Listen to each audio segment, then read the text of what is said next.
Welcome to Commander Tune-Ups. Today's Taigam Ojutai Master's deck was submitted by our friend Nick. Ooh, we're going to build a dedicated control deck.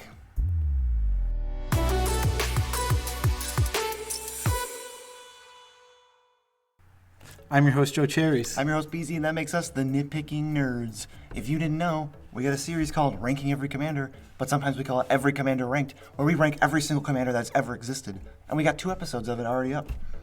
The first 60, so check them out. Yeah, and get subscribed so you can continue to get updates on when we put those videos out. And besides, you'll want to be a subscriber to this channel because our subscribers are 10% more likely to control the boards at all times.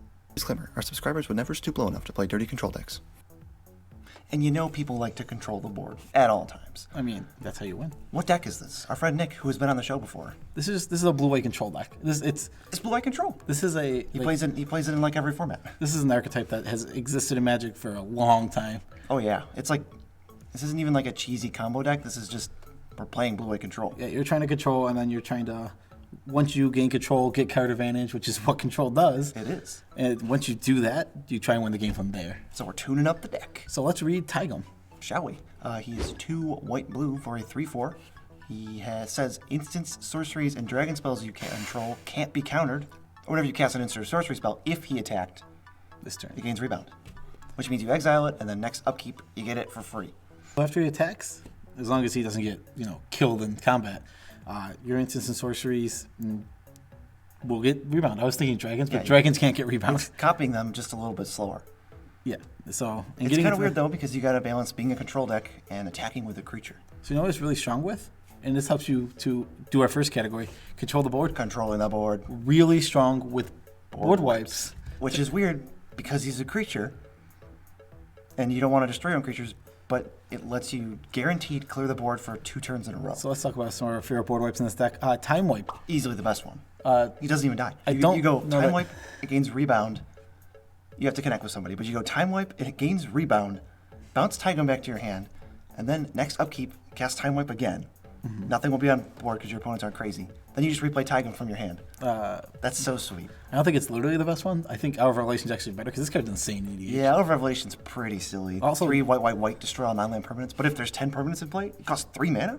It goes white, which is insanely strong. So efficient. I don't play this in any decks, but maybe I should. It's good. Every time I see it played, I'm like, okay, that was efficient. He just killed the whole board for 3 mana. Yeah. And thethe's almost always 10 non-land permanents on the field. It's the White Blasphemous Act.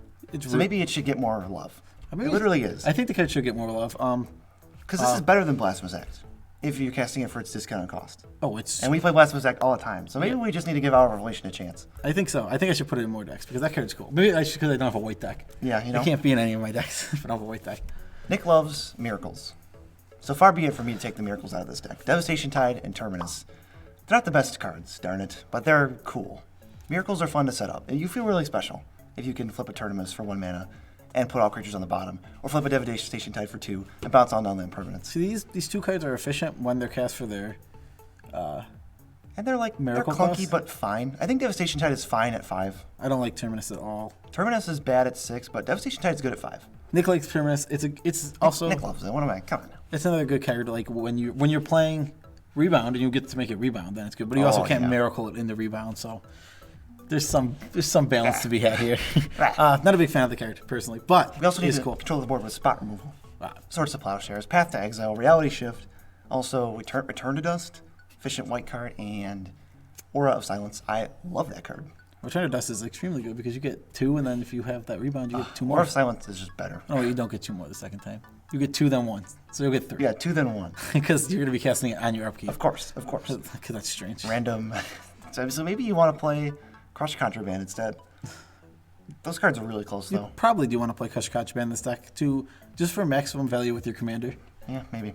Aura of Silence is like one of my favorite white cards ever. It's so brutal. It's so good.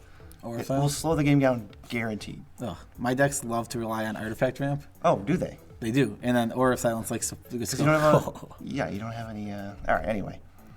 Now we got to control the stack. And we're blue. So the white controls the board, blue controls the stack. Blue controls the stack so well, too. So darn well. One of my least favorite counter spells in the world because it feels so... If you're not playing a blue deck that can counter back and someone casts a spell on you, it always just feels bad. Well, yeah, because if the first thing you do in a turn is powerful and your opponent goes render silent, or you're casting a cascade spell, or you're casting like a paradox engine or whatever, or even if you cast a paradox engine and then something else, then it's like, no combo for me. Why are you talking about paradox engine? Because that card's banned. Oh, I thought we were talking about cards that shouldn't have been banned. My bad. This is the controlling the stack. Totally different. So yeah, render sounds really cool. Have you ever had your Maelstrom Wanderer rendered silent? It feels really bad. Yeah, that's brutal. It's brutal, and your turn's over. Yeah, first sliver. If your opponents play first sliver, hit them with the render silent. That's a more apt comparison. But watch out. I would not buy too many first slivers because it goes in any deck, and it gives you value, so they're probably going to ban it. It goes in any deck. It goes in about as many decks as... Okay, never mind. Paradox engine? The next two are counter spells, and they're both really good. Dovin's Veto. Negate was in here. I was like, Dovin's Veto is just way better. If you're in blue-white... Dovin's Veto can't be countered. Yeah, if you're in blue-white, you might as well have Dovin's Veto in your deck. It's good. You know what can counter Dovin's Veto? Narset's Reversal. Narset's Reversal is insanely strong. It's like the best counter spell, except for maybe Mana Drain, and I don't even know. Yeah, there's an argument to be made in between those two. This card's really, really strong. If you've played it... If we're comparing it to Mana Drain, it's got to be pretty strong. Yeah, if it even gets... if it's getting a nod to Mana Drain, then it is definitely strong. But moving on. Speaking of not being able to counter spells, Teferi Time Raveler. You play it, you always -3 to get your card back, and now your spells can't be countered. Yeah. Now your opponents can't cast spells at the end of anyone's turn. Cyclonic Rift gets way worse, etc. Something I like about this card a lot is, so he cycles himself very easily as long as only there's 3 mana. So if there's a creature on the board, he cycles himself. Yep. If there's not a creature on the board, he's protected most likely. Especially if you can go on like turn 7, Teferi, hold up a board wipe. How sweet is that? Yeah, which is a totally reasonable thing to do. Definitely. Control Wrath I got in here. What was the land count in this deck? What was the total? I went up to 35. It was at 34. I don't know if I might go up even higher. It's a control deck. Yeah, control deck. For us, that's like 35. No, I think you want to play like 36. Since I feel like I've seen Nick play this deck, not this upgraded version, but I've seen Nick play this deck. And not this upgraded version. If he never misses, when he doesn't miss land drops, that's when the deck does its best. Yeah, so and I can tell you why he's not going to miss land drops, but that's not in this category. Oh, okay. So if it's not in this category, right. Moving on. Another way to control the stack is to cast all the cards from your graveyard again. Yeah, Torrential Gearhawk, Snapcaster Mission Briefing. These cards are all super, super strong. I don't know if you played. Have you played any of these cards? If you haven't, they all feel pretty good. Torrential Gearhawk's that is the hardest card to say ever. Torrential Gearhulk. No, the Gearhulk coming after the L. Torrential Gearhulk. It's like you want to say Gil instead of Gear. Torrential Gearhulk. Yeah. Okay. Comes out eventually. I was seeing if it was a 5 times fast thing. It is hard to do. So the toy boat type Gearhulk. Toy boat does not sound hard to say, and then you try, and then you will lose every time. Yeah, neither is Torrential Gearhulk. Yes. But when you slow it down, it's super easy. Oh my god, we're getting so that's our evaluation of that card. Moving on. It's hard to say. It's hard to say. It's super strong. It's the slowest one though. It's fine. If you ever cast Torrential Gearhulk and flashback something like Dig Through Time? No. How about one of my favorite? My favorite, like Dig Through is probably better, but I really like Cryptic Command. That feels so good. How about Mystic Confluence, which is actually in here? Whoa. How about that one? Because you can bounce the Gearhulk. Then draw 2 cards. That's really strong. Nice. And the last one, Avid Mind Sensor, because they're never going to expect that. You just cheese them out of a shuffle every time. I think that card is just Avid Mind Sensor is just a very good EDH It's just tricky. It's like a white staple. I would play it in a lot more. I'd probably play it in almost any white deck I had, other than maybe a tribal deck. And it allows you this cheap body that is almost unblockable because there's not going to be too many flyers running around. Go get that Monarchy. Just snipe Planeswalkers, get the Monarchy, like something random like that. But just a good effect that I think is definitely what you want in your arsenal. And it has Flash. Yeah. If it didn't have Flash, I think it would suck. Also, another really good card in EDH that I've come to really like is Ashiok. Yeah, Ashiok. Actually, Avid Mind Sensor is basically a counterspell. Yeah. It's a counterspell that stays as a medium stacks piece after. Yeah. So think of it like that, and I think it sounds more appealing. It is a very strong card. Now we got to control the card flow. How are we doing that? We've controlled the board. We've controlled the stack, and now we got to control the card. So the first ones are we have little tiny. It goes from like little tiny to medium to like the biggest version of this card. Yeah, Mystic Remora, Ristic Study, format staples, and then Nezahal. Who is just the big daddy of like he's grown up Mystic Remora. Yeah, you've only heard that joke a million times, but it's still funny. It's still funny. Yeah, he's really good. Nezahal's a sweet card. If you've never played Nezahal, which I'm guessing a lot of people haven't. Yeah, it doesn't. I don't like playing cards that are like 6 mana or more without getting my card back. He does. This will always get your card back, and you can protect him. Yeah, he absolutely gets his card back, and like you said, you can protect him. And sometimes they can't answer him, and sometimes you just get 3, 4, 5, 6 cards off of him. The card is good. All right, so let me explain now why this deck is not going to miss land drops, because we've seen Nick miss a bunch of land drops. Yeah. He had nowhere near enough card draw in this deck. Really? It was like, I was crazy. It was like, there's just not enough card draw in here. And the best part is, I don't think he was taking advantage of Taigam attacking. So I want to be able to go Taigam, attack, play a cantrip, play like one of the cards that we're going to say. Then it's like, next turn you just draw 4 cards for free. And he wasn't ever doing that. So he was just missing land drops because he had 2 board wipes and 2 planeswalkers that we cut in his hand. So it's like, well, now he's not going to have a problem hitting land drops because you have more cards in your hand. All right, two more really good card selection tools / controlling what goes in your hand or not. I'm going to say the first one. This might be your favorite blue card. This is one of my, definitely in my top 10 blue cards of all time. Wow. Love this card. What a praise. It's probably higher than that. Okay, top 5 blue cards. What is it? Search for Azcanta. Love this card. Turns into Azcanta, the Sunken Ruin. Yes, and Azcanta, first thing, if you play this on turn 2, you get to play like a delayed Farseek that gives you a scry on every upkeep. Like, yes, that's already super strong. Oh, did I mention Farseek draws cards? It draws cards later? Yeah, and they have to be spells that do things. It is super hard to beat a deck when it's going off with this. Oh, yeah. I've had it now a couple times. It's just like, this card's insane. I have it in my mono blue deck. The thing that makes it good in the control deck is you get to hold up an activation while holding up counter spells or draw spells or anything else you could possibly have. There are not lands that tap to draw a card in this format. Like, Library of Alexandria is banned. That's mostly because it's like $1,500. But there's just, lands don't draw cards. No. That is not something lands do. That's, a Library of Alexandria should be banned regardless if it's $1,500 or not. See, I don't think so. That card, the way that card plays is dumb. Disagree, but that's fine. Thaumatic Compass is the next one. This lets you draw cards that are basic lands. You're not going to miss land drops. But that was already in the deck. Don't worry, I'm not that good. And then it eventually turns into Maze of Ith, which is awesome. Yeah, it's another, what does that let you do? Oh, control the board. Is that what the deck does? Sweet. I like both of those cards so much. We put Compass in almost all our decks now. I don't want to ever not put Search for Azcanta in a blue deck. How could it's so fun? I have it in my Enchantment Matters deck. That's sweet. It's a good card. It's just so good. Yeah, it's sweet. We're praise it all the time. Let's give some chances to some of the weirder ones. I always want to praise that card. Right. Now we've got the cheap. How about you praise this one, because this one's weird. The cheap card draw that is going to really get cards in your hand, get the card flow going with Taigam. First, we have Shadow Rift, which is a 1 blue instant. Target creature gains Shadow until end of turn. Draw card. So you go attack with Taigam, give it Shadow, draw card, gets Rebound because you already attacked. Now next turn, it gets Shadow again, and you draw another card, and you get to attack again for free, and then get all your Rebound stuff next turn too. For free? What if they have a Shadow creature? What if all your opponents have Shadow creatures? Yeah, all 3 of them would have to. Or they have to flash in a Shadow guy. Anyway, Ponder was in here, but I doubled down. I added Preordain. I love Preordain. It's my favorite card. It's one of my favorite blue cards. I don't know why. Is Brainstorm in this deck? Brainstorm is in this deck. I would assume this is a Nick deck. Miracle shenanigans. Yeah, Nick puts Brainstorm everywhere. We don't need to talk about that though. 2 cards that were not in this deck. It should be in this deck. If you're going to have those miracles, you got to put it in the deck. Yeah. Okay, 2 cards that were not in this deck. Thirst for Knowledge and Chemist's Insight. These cards are really good, especially with Taigam. I love Chemist's Insight. It's such a good mana sink.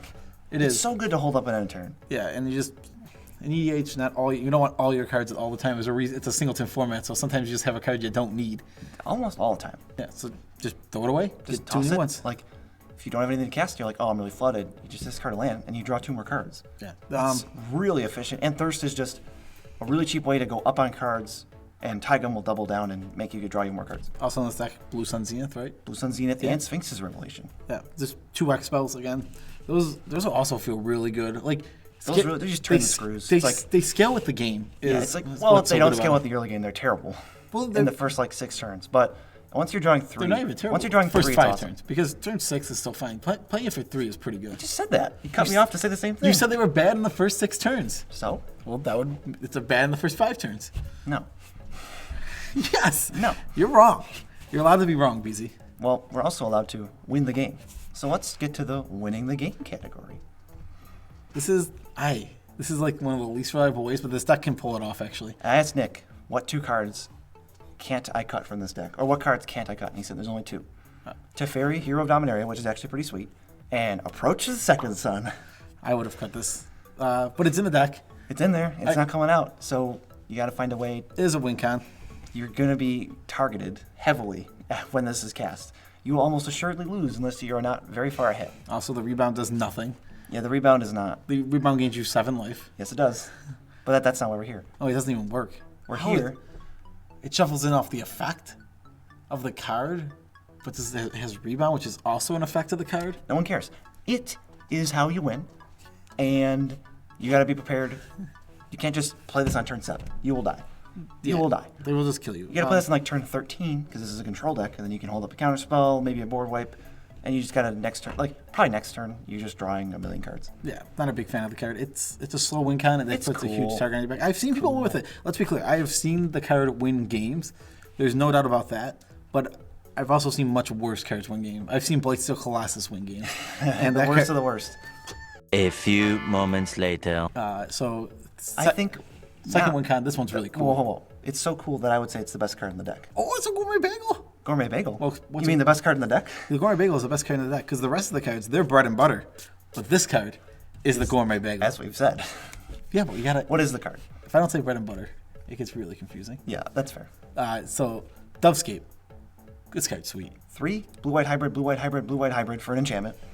Whenever a player casts a non-creature spell, counter it. Then they get X 1/1 blue or white flying bird tokens, where X is the mana cost of the spell that just got countered.